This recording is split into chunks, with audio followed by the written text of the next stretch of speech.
Well, this episode is sadly not covering off events of today in F1, and if anybody is unsure, we're recording this on the 1st of February, where if you listen to our sister show Grid Talk, you will hear just a bit of news in the F1 world.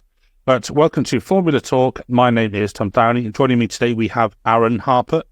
Hello. Hello, sir. And we are going to have a quick look at the 2024 F2 season, so the upcoming season. Just before we get into this episode, we must thank our sponsor, BetOnline. The BetOnline is your number one source for all your betting needs. Get the latest odds, lines, and matchup reports for baseball, boxing, golf, and more.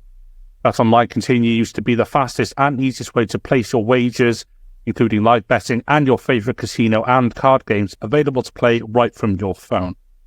Head to the website or use your mobile device today to sign up and get in on the action. Remember to use the promo code BLEAV, that's BLEAV, for your 50% welcome bonus on your first deposit. Bet Online, where the game starts. Also, please do be sure to follow our socials at Grid Talk UK. That's Facebook, Instagram, Threads. I think we have Twitter. I'm not a very social media person these days, so yeah, take my word for it, please. So, Aaron, the 2024 F2 season is looming large in our proverbial rearview mirrors, and very, very soon it's going to be tailgating us like me and my Audi driving down the M4. So that's a joke. So yes, so we've got a couple of new joiners in F2 this season, and we've got some news as well, sort of like for F2 in general. So first of all, Ollie Behrman has been named as both Ferrari and Haas reserve driver, and also indeed for Haas he's going to be taking part in a number of FP1 sessions. Probably wishes it was the Ferrari, let's be fair.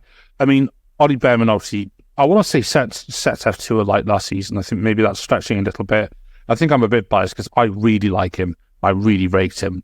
But looking at Behrman ahead of the 2024 season, do you think he's got it in him to really do a title fight? Yeah, I think so. I have to agree with you. He did set F2 alight at times last season. At times it was very much a rookie season for him, but we saw that from other competitors who made the jump from F3 to F2 in 2023. And of course, look no further than Ollie Behrman's weekend in Azerbaijan, where he won both races, took pole position, and did the pole position lap with a bent steering wheel, no less. So, the boy has got cojones, so to speak.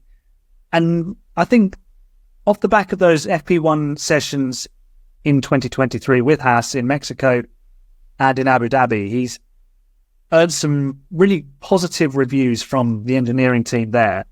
And Ferrari have seen him in Formula 2, they've seen him through Formula 3, and they recognise the talent that's there. He's clearly got the speed. And I think if you've got the speed, you can always harness the rest of it. You can sort of smooth out those rough edges. But if a driver doesn't have the fundamental speed, then you can't really take them much further than their speed will take them. And with Ollie Behrman, he's clearly got the speed to do it. So for him, it's a great opportunity, not just to have a great tilt at the title this season in Formula 2, even though it's going to be really stiff competition, and we'll get to that in a bit, I'm sure. But the opportunity to do multiple FP1s, he knows that pathway is set out for him, although it may not end up in a Ferrari seat anytime soon, considering the news that's broken today. But definitely, I think a seat at Haas is on the cards for 2025. Nico Hülkenberg and Kevin Magnussen are among the older statesmen in Formula 1. So not only would winning Formula 2 go a long way in that, but being competitive at the sharp end in F2 this year, challenging for the championship and delivering really good feedback and development within those FP1 sessions. I think that's where his season really is, because he's got that pathway mapped out in a way that almost no one else on the F2 grid has. And that's kind of credit to Ferrari for doing that. That's we criticise Ferrari for a lot of things on Grid Talk, but we should applaud them for this. Absolutely. And, whilst Ferrari might not get their F1 strategy right, it seems to be getting the strategy right for their junior drivers. And if you think that's a 5-star strategy, make sure you leave a 5-star rating on Spotify or a 5-star review on Apple Podcasts. I'm getting good at these, I'd tell you. So, yeah, you mentioned obviously a bit of a title fight, or, certainly taking a title fight. I fully agree. And like I said, I'm a big fan of Ollie Behrman. I find him really exciting when he was driving. And, it's just nice to see a fresh talent. I'm glad you mentioned that Azerbaijan weekend, especially with the bench steering rack, because that was something else that he pulled off that weekend. His teammate, now just to be clear, that both drivers are driving for Prema, which is very much the Italian, Ferrari-backed team. His teammate, who is the Italian driver, who is the Mercedes-backed driver of Andrea Kimi, aka Kimi Antonelli. So, do you think this is? I'm just going to give you a bit of a leading statement, Aaron. So buckle in. Do you think this season, with Behrman and Antonelli both racing for Prema, who, let's face it, Prema is one of the better, if not best, teams in F2. Do you think it's good practice for Kimi Antonelli to get used to being in a Title 5 with a teammate ahead of when he races alongside George Russell in 2025? Let's not get too far ahead of ourselves, but the door is definitely open for Kimi Antonelli now. And, the fact that he's skipped Formula 3 from winning FRECA so dominantly and gone straight into a top team in Formula 2 suggests that Mercedes think really highly of him, and his results speak for themselves. And anyone who's watched him race in the lower categories has spoken really highly of his talents. But jumping into a Formula 2 car is no mean feat. And of course, it took Victor Martins and Ollie Behrman, who were both outstanding at times in Formula 3 in 2022. It took them some time to get used to things in F2. And even last year's champion, Théo Pourchaire, was a third season champion. So it's not always the Oscar Piastri, Charles Leclerc, George Russell route where you arrive in Formula 2, you blitz it and you move on. But if someone's going to copy that, it might just be Kimi Antonelli. And he's got a massive carrot dangling ahead of him now. But at the time of recording, we don't actually know what Mercedes are going to do. It's literally been 44 minutes since car number 44 will be departing the Mercedes to Ferrari, has been announced. So that couldn't have been better timed, could it really? So it's a great opportunity for him, but he's still got to do the business in F2, and that's where his focus needs to be. It's less about, I say preparation, but it's about doing the job now and preparing himself to be in F1, not just to be in the Mercedes team. And I think competing against a top-level teammate by Formula 2 standards is kind of where you want to put your drivers anyway, because then you get a really good barometer for where they are. If he goes up against Behrman and beats him well, that suggests he's absolutely the real deal. Put him in the Mercedes immediately. Whoever knows what they're going to do with it. So there's other stiff competition, which we're going to get to in a minute, in the ART team. Also, look out for Rodin Carlin. They've got some strong drivers there. So it's not going to be straightforward, but everyone is watching with bated breath to see what Kimi can do this year. If he goes and wins the first race at Cantor, it's a Pandora's box of excitement, I'm sure. But I think we need to just keep a rein on things. If it doesn't go so well in the first few races, just give him some time, because the kid's got talent, but he's got to get to grips with a brand new car, as have all the drivers, but him especially, because he's coming from FRECA. So it's going to be completely different machinery, more powerful, and it handled slightly differently as well. So lots to look forward to in terms of that Prema partnership. It could either be excellent, it could be combustible, it could just be insane, but I'm looking forward to it. Yeah, absolutely. And I was joking, when I said about the the inter-team battle, for Kimi. It still feels weird saying for Kimi, because when I say that in my head, I think Kimi Räikkönen, but he's a little bit old for F2 these days. But yes, that Prema, they should be ones to watch for 2020, 2024. Let's just have a quick look at the other grid, because we've got quite a few drivers who have sort of been in and around F2 for a little bit now, and we've got some other drivers who have stepped up from F3.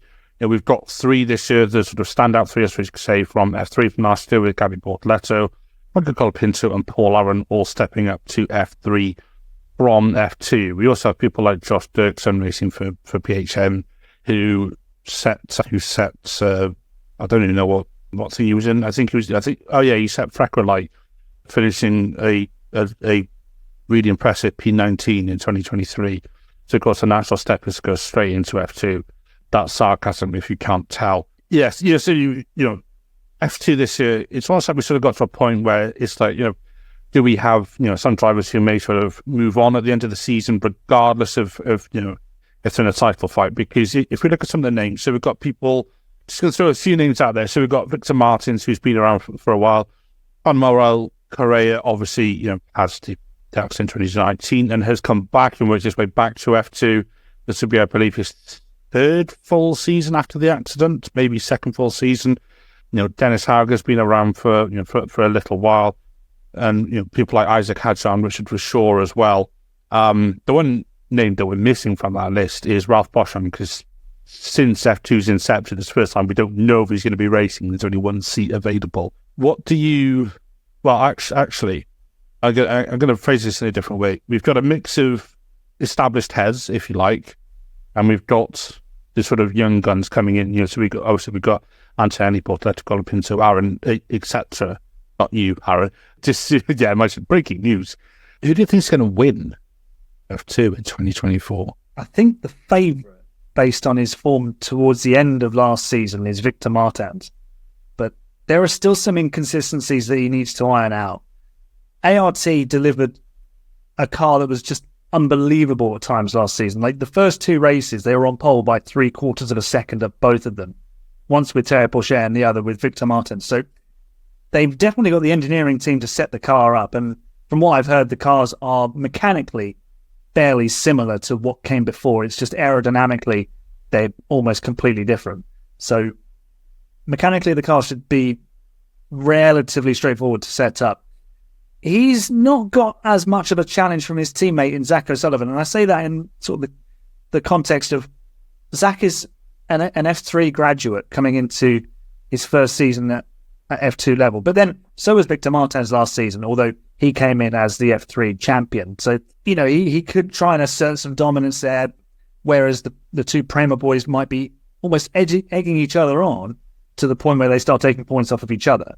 So I think the favourite is Martins, but look, Zach O'Sullivan is perfectly capable of winning several races. He actually won more races last year in F3 than the eventual champion, Gabriele Bortoletto. So he's perfectly capable of winning plenty of races for ART this season.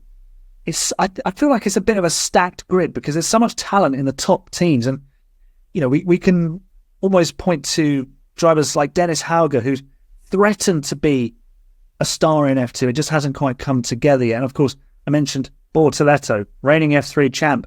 What can he pull off? Unlike Franco Colapinto, I think he's a really neat and tidy driver.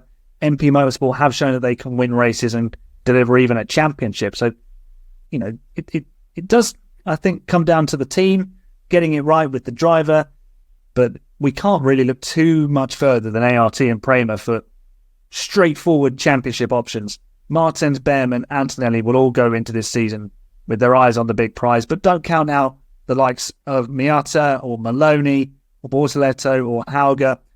It's such an open and competitive championship. Almost anyone can win it. But if I had to pick one favourite, I would say it's Martins. And if I had to say one person who I think will win it, it's kind of too early to sort of hang my hat on anyone. But I'm gonna go with Ollie Behrman. Yeah, he's one of those because it's like, do we go with it's hard to say. Do you go with someone like Victor Martins, who has been close a few times?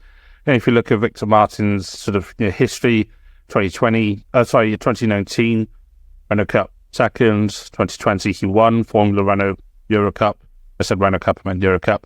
2021 didn't win F3. 2022 won F3. 2023 didn't win F2. Does that mean 2024 for carrying on? He wins F2. I think he's definitely got the minerals for it. Like you said, the cars are very different this year. Dynamically, they're definitely taking the step that the F1 cars made for 2022. I want to see Ollie Behrman win the championship, and given what he showed in his rookie season last season, I'd love to see that.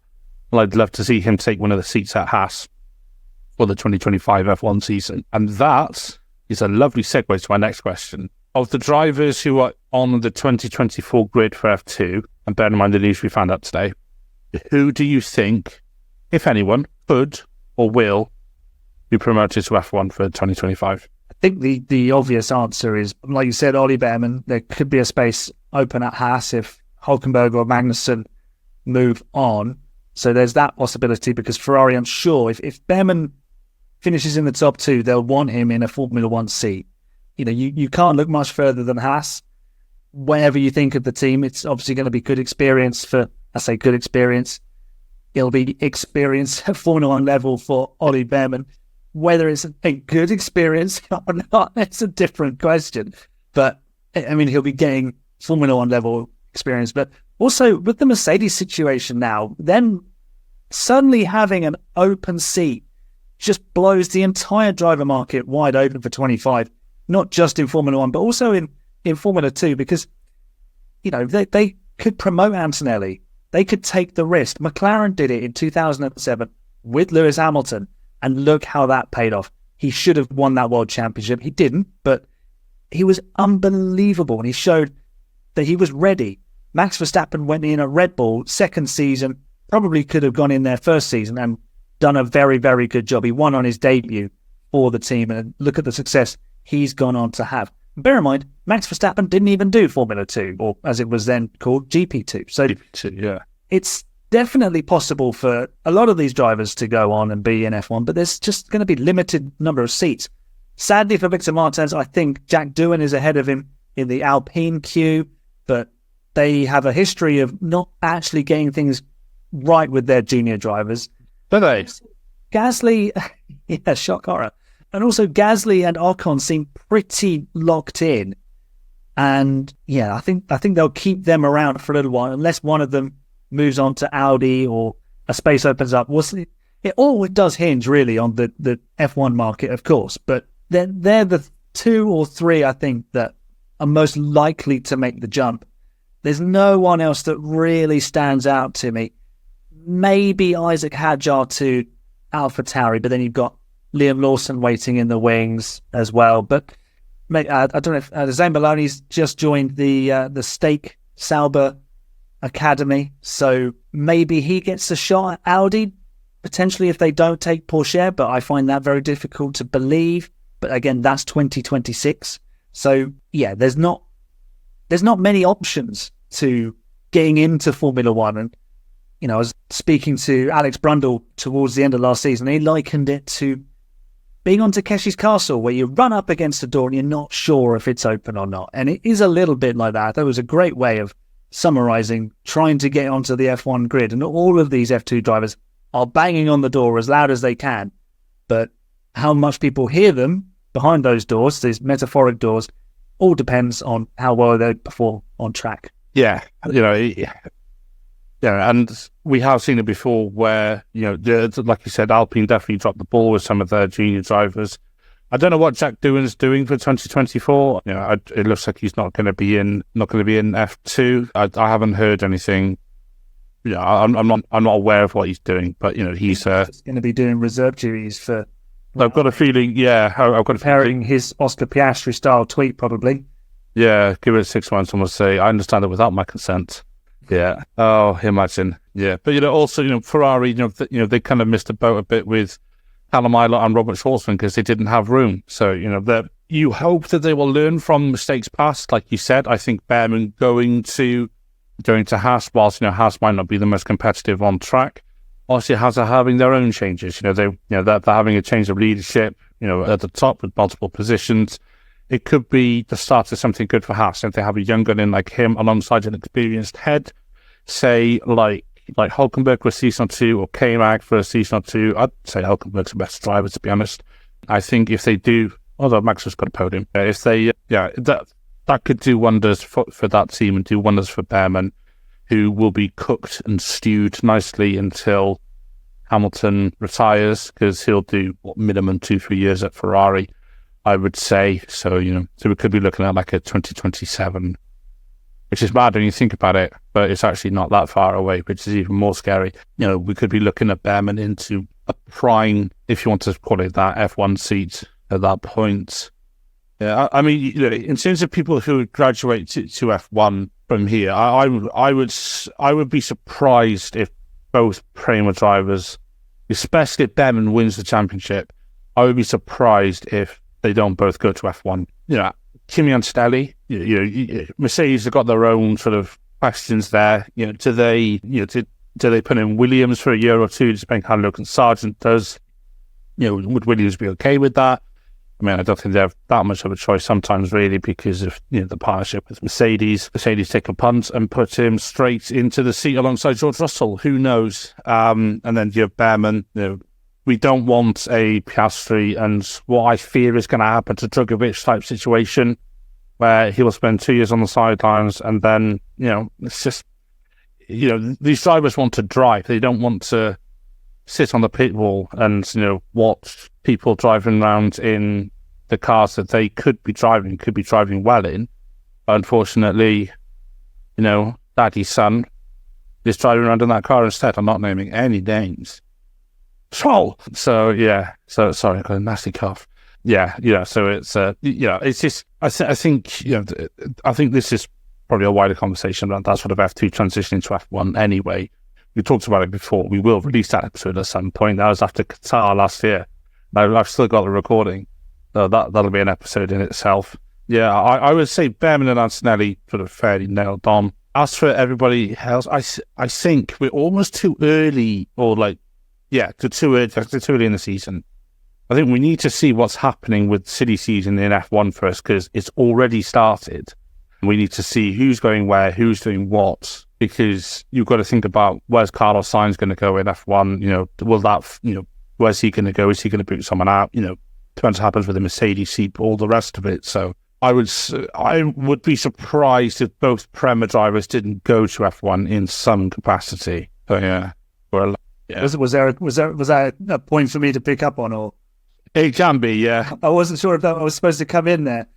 No, it's fine. Yeah, but we'll cut that in post. Yeah, so I finished that point, and just add something to it. Yeah, definitely the Prema boys are the front of the queue for getting into Formula One, but like we've seen today, you can't ever rule anything out in the driver market. Just when you think it's all sort of settling into place, one driver just sets this entire domino effect into motion. So we do need to wait and see who's performing well, and there's going to be a story to tell through that. But look, it does always come down to how you perform on track. So if the Prema boys aren't doing the business, they're not going to get the seats. It's as simple as that. So there might be an option for somebody else to steal in and get that F1 drive. But a lot of drivers are aligned with their academies, so they do tend to follow them through as much as possible.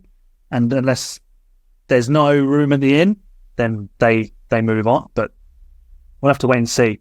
But yeah, like you said, the Prema boys, just the two standout candidates to go on to F1, at least at the moment. Yeah, absolutely. There are lots of other names obviously in F1. Dennis Hauger's has been decent. We've got people like Chris Miney, Fittipaldi, Richard Verschoor's obviously been there for a while. Roman Stanek has been doing okay. But I think this year in F2 we're really going to see like the best of the best, and I think we could get. Well, you can't count Behrman as a rookie champion because he was in F2 last year, but I think we're going to get a young champion this year, and I think he's going to be one of the Prema drivers, and I think Prema will win the constructors as well. What do you think, Aaron? I'd be surprised if Prema didn't win the constructors, but they could get to the point where they start taking points off each other, and the team's championship in F2 doesn't have the same kudos as it does in F1. It's about each driver working hard for themselves to get as many points as they can. I'd spoken to people last year about ART potentially using team orders.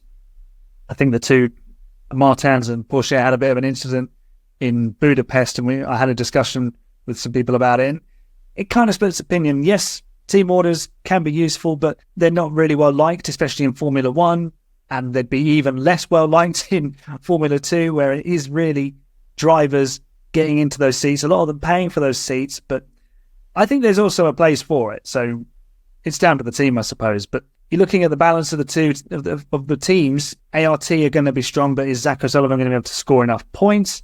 Is Martin's going to be able to iron out those inconsistencies? Are the Prema boys going to take points off each other?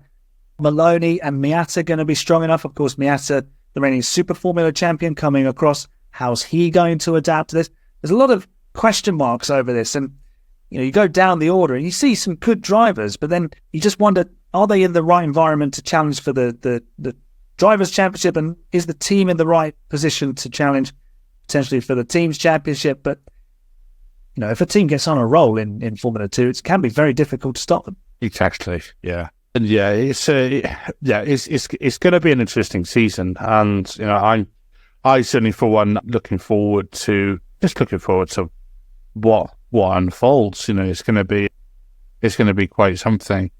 So, Aaron, I just want to give you a quick chance to give yourself a promo, give yourself a plug. So, I forgot to mention the start side, but you do run the AHCP YouTube channel, podcast, all that fun stuff. Do you just want to give us a little bit about it? Yeah, AHCP, where I show Ferrari how to do things on F1 Manager, because they've got a history of not being able to do strategy properly and run their F1 team effectively, although that could be about to change. So, yeah, I do F1 Manager playthroughs. I'm currently with Mercedes, but we're also live streaming with Ferrari with a randomized grid. At the time of recording, I've actually got a new series coming out, which is a full season of Monaco, where I'm managing Charles Leclerc, Ferrari, essentially, to try and end his curse around the Principality. Of course, that series will have already started by the time this comes out. So go and check that out as well. Absolutely. Do give it a watch. And Aaron had a video that popped off to 13,000 views last time I looked. Yeah, go give us content a watch. It's up. It is. I'm not just saying it. It genuinely is entertaining. I was watching some of it when I was doing some work last night, and I watched about 4 on the bounce. So yeah, so definitely give it a watch. As for Grid Talk, Formula Talk, you can find us on the socials for our sister show at Grid Talk UK. That is with Facebook, Instagram, and say Spotify. That's the podcast. Facebook, Instagram, Threads, Twitter, or X, whatever you call it these days. Certainly those, all the main social media platforms. So Formula Talk is available on YouTube, where most episodes are recorded live, as well as Amazon Fire, Spotify, Google Podcasts, Apple Music, Verbal, and Pocket Casts. Just search Formula Talk for our back catalogue of shows with everything to do with the Junior Series. Please consider supporting the channel on Patreon so we can get mics, lights, better recording equipment. Also, make sure you subscribe so you're the first to know when each new episode is released. We'll be back soon with plenty more motorsport content. Thank you very much for listening to Formula Talk, presented by Bet Online, and goodbye.